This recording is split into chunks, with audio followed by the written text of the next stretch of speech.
सरकार ने digital payment का नया तरीका लॉन्च किया है। इसका नाम है ई रूपी। ये कॉन्टेक्टलेस और कैशलेस पेमेंट का तरीका है, यानी इसमें हाथों से लेन देन नहीं होगा। इसमें क्यूआर कोड या एसएमएस कोड के जरिए पेमेंट हो जाएगा। तो क्या सरकार ने डिजिटल करेंसी की और कदम बढ़ा दिया है? क्या इसे सरकारी बिटकॉइन ही समझा जाए? नमस्कार दोस्तों, मैं सविता मिश्रा और आप देख रहे हैं चैनल आपका पैसा। दोस्तों, आज हम आपको पेमेंट के इस नए तरीके के बारे में सब कुछ बताएंगे। हम बताएंगे कि इसमें आपको क्या फायदा होगा और सरकार को क्या फायदा होगा। लेकिन सबसे बड़ी बात ये बताएंगे कि डिजिटल करेंसी यानी बिटकॉइन से ये कितना मिलता जुलता है और कितना अलग है। दोस्तों, ये बात सही है कि ई रूपी और डिजिटल करेंसी एक जैसे लगते हैं। ई रूपी भी उसी तरह डिजिटल पेमेंट के काम आता है जैसे कि बिटकॉइन, क्योंकि दोनों तरीके में कैश की जरूरत नहीं होती है। जैसे बिटकॉइन में पेमेंट के लिए हमें कॉन्टैक्ट की जरूरत नहीं होती है, ठीक उसी तरह ई रूपी भी कॉन्टैक्टलेस पेमेंट इंस्ट्रूमेंट है। जैसे बिटकॉइन को आप डिजिटली एक जगह से दूसरी जगह भेज सकते हैं, उसी तरह से ई रूपी को भी बड़ी आसानी से डिजिटली एक जगह से दूसरी जगह भेज सकते हैं। दोनों में फिजिकल ट्रांसफर की जरूरत नहीं होती है, तो दोनों के बीच ये सिमिलरिटी है और इसलिए दोनों एक जैसे लगते हैं। सबसे बड़ी बात तो ये है दोस्तों कि ई रूपी नाम ही डिजिटल करेंसी जैसा लगता है, पर ये कई मायनों में डिजिटल करेंसी से बेहतर है और कई मामलों में ये उतना अच्छा भी नहीं है। तो आइए अब बताते हैं कि किन मामलों में ई रूपी डिजिटल करेंसी से बेहतर है। सबसे बड़ी बात तो ये है दोस्तों कि ई रूपी को सरकार की मान्यता है, क्योंकि खुद सरकार ने ही इसे लॉन्च किया है। इसे यूपीआई के प्लेटफॉर्म पर बनाया गया है और देश के बड़े बैंक जैसे state bank, ICICI bank, HDFC bank, Punjab national bank, bank of Baroda वगैरह इसे सपोर्ट करते हैं, यानी इसके यूज को लेकर कोई कंफ्यूजन नहीं है। दूसरी अच्छी बात यह है कि ई रूपी की वैल्यू घटती बढ़ती नहीं है। आपके पास जितनी वैल्यू का ई रूपी होगा उतने वैल्यू का फायदा मिलेगा, जबकि बिटकॉइन हो या कोई और डिजिटल करेंसी, उसकी वैल्यू कम ज्यादा होती रहती है। डिजिटल करेंसी यूज करने के लिए स्मार्टफोन और इंटरनेट कनेक्टिविटी की जरूरत होती है, लेकिन ई रूपी का पेमेंट आप फीचर फोन से और बिना इंटरनेट के भी कर सकते हैं। तो अभी हमने आपको बताया कि किस तरह से ई रूपी डिजिटल करेंसी से बेहतर है, लेकिन कई मामलों में ये पीछे भी है।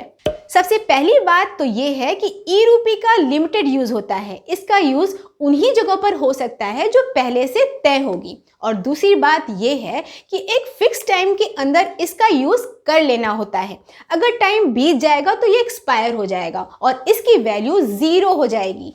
तीसरी बात यह है दोस्तों कि ये ई रूपी नॉन ट्रांसफरेबल है। ये जिसे दिया जाएगा वही उसका यूज कर सकता है। बाकी करेंसी की तरह आप आसानी से इसे किसी और को नहीं दे सकते हैं। और चौथी कमी ये है कि ई रूपी के ट्रांजैक्शन में बैंक इन्वॉल्व होते हैं और इस वजह से इसका यूज लिमिटेड हो गया है। फिलहाल कुछ ही बैंक हैं जो इस सर्विस को देते हैं। दोस्तों, इन कमियों के बावजूद डिजिटल ट्रांसफर का ये तरीका बड़े काम का है और हम सबको इसके बारे में अच्छी तरह से जान लेना चाहिए, क्योंकि जल्द ही हम लोगों का इससे वास्ता पड़ने वाला है और सरकार इसके व्यापक यूज की तैयारी कर रही है। अगर आप गैस पर सब्सिडी लेते हैं या फर्टिलाइजर का यूज करते हैं, आयुष्मान योजना का फायदा लेते हैं या फिर सरकारी स्कॉलरशिप लेते हैं, तो आपको इसके बारे में ज़रूर अच्छी तरह से जान लेना चाहिए, क्योंकि मुमकिन है कि सरकार अपने सभी पेमेंट ई रूपी के जरिए ही करे।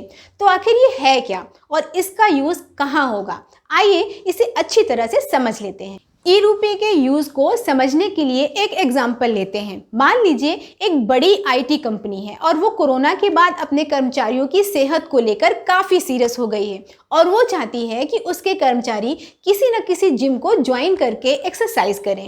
कर्मचारी जिम जाने में आनाकानी ना करें, इसके लिए कंपनी खुद जिम का पैसा देने को तैयार है, लेकिन उसे डर है कि कई कर्मचारी इसका पैसा तो ले लेंगे लेकिन असल में जिम ज्वाइन नहीं करेंगे और इसलिए कंपनी अपने कर्मचारियों को जिम कूपन देती है। इस कूपन में एक कोड पड़ा होगा, कर्मचारी इस कूपन को सिर्फ जिम में ही यूज कर सकते हैं। वो शहर के किसी भी जिम में जाकर इस कूपन का यूज करके पेमेंट कर सकते हैं। पेमेंट उतने ही पैसे का होगा जितना उस कूपन में फिक्स्ड होगा, लेकिन इस सिस्टम में अभी भी फ्रॉड की गुंजाइश थी, धोखाधड़ी हो सकती थी। कर्मचारी किसी और को अपना कूपन दे सकते थे, कोई और उस कूपन से सेहत बना लेता और कर्मचारी खुद एक्सरसाइज करने से बच जाता। तो इस धोखाधड़ी की गुंजाइश को खत्म करने के लिए कंपनी ने हर आदमी के लिए स्पेशल कोड बनाया। हर कूपन में यूनिक कोड डाला गया। जिम में जब किसी कूपन का कोड डाला जाता तो जिम वाले को ये पता चल जाता कि ये कूपन किसके नाम का है। कंपनी ने सभी जिम को ये साफ साफ इंस्ट्रक्शन दिया था कि बिना आईडी चेक किए वो किसी का भी पेमेंट एक्सेप्ट ना करे, मतलब फुल प्रूफ व्यवस्था की गई। इस तरह से ये सिस्टम चलने लगा, लेकिन हर कर्मचारी के लिए कागज का कूपन छपवाना मुश्किल हो रहा था। ये खर्चीला था और अक्सर कूपन खो जाते थे। इसीलिए कंपनी इस कूपन के बजाय डिजिटल वाउचर देने लगी। इस तरीके में कूपन में जो कोड छपा होता था उसे सीधे कर्मचारी को एसएमएस कर दिया जाता है, या फिर उसी कोड को क्यूआर कोड में बदलकर सेंड कर दिया जाता था। अब जिम वाले उस कोड को स्कैन करके पेमेंट कर लेते थे। उन्हें कागज के फिजिकल कूपन की जरूरत नहीं होती थी। डिजिटल वाउचर की इसी व्यवस्था को सरकार ने अपना लिया है। तो दोस्तों, दरअसल ई-रूपी एक डिजिटल वाउचर है। इस वाउचर में एक अल्फा न्यूमेरिक कोड होता है, यहाँ इसे स्ट्रिंग कहते हैं। ये कोड या तो एसएमएस से भेज दिया जाता है या फिर क्यूआर कोड में कन्वर्ट करके इसे ईमेल कर दिया जाता है।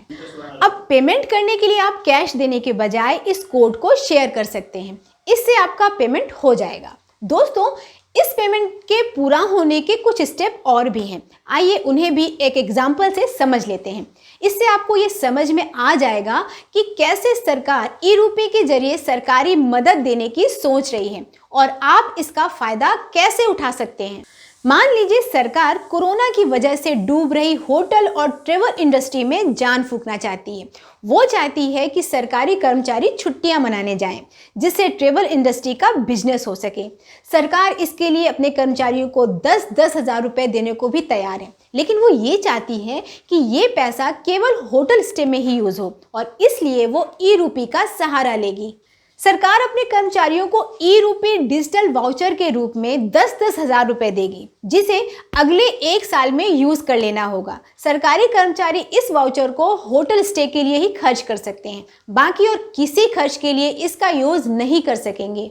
चूंकि सरकार के पास अपने सभी कर्मचारियों का मोबाइल नंबर होगा और वो सभी के मोबाइल नंबर पर 10 हज़ार रुपये के ई-रूपी वाउचर भेज देगी। अब कर्मचारी जब भी किसी होटल में ठहरेगा, वहां अपने बैंक अकाउंट या कैश पेमेंट के बजाय वो अपने ई-रूपी के कोड को शेयर कर देगा। होटल मैनेजर जब इस कोड को अपने सिस्टम में डालेगा तो उसे कर्मचारी का नाम और कुछ बेसिक जानकारी मिल जाएगी। वो इस जानकारी को कर्मचारी के आईडी कार्ड से मैच कर लेगा। अब इसके बाद जैसे ही वो कोड को रिडीम करने के लिए टैप करेगा तो एक ओटीपी कर्मचारी के मोबाइल पर आ जाएगा।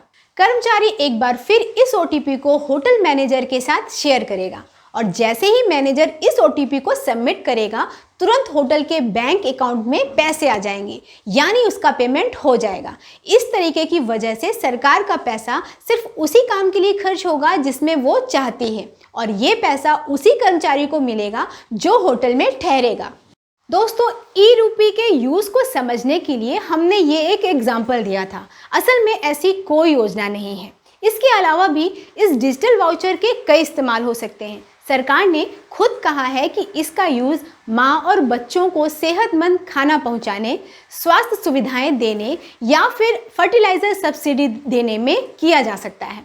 आयुष्मान योजना के लिए भी ई-रूपी का यूज़ हो सकता है। दरअसल सरकार अपनी सभी लोक कल्याण वाली योजनाओं का पैसा इसी के जरिए देने के लिए सोच रही है। इस तरीके में सब्सिडी का लीकेज कम होगा और सीधे ज़रूरतमंद को मदद पहुंचेगी। उधर दूसरी तरफ कॉर्पोरेट सेक्टर में कंपनियां अपने कर्मचारियों को हेल्थ फैसिलिटीज़, मेडिकल सपोर्ट या फिर दिवाली गिफ्ट इसी ई-रूपी के जरिए दे सकेगी। कई कंपनियां इसी से मिलते जुलते वाउचर पहले से यूज़ करती हैं, जैसे शॉपर स्टॉप का गिफ्ट वाउचर, पेटीएम वाउचर वगैरह।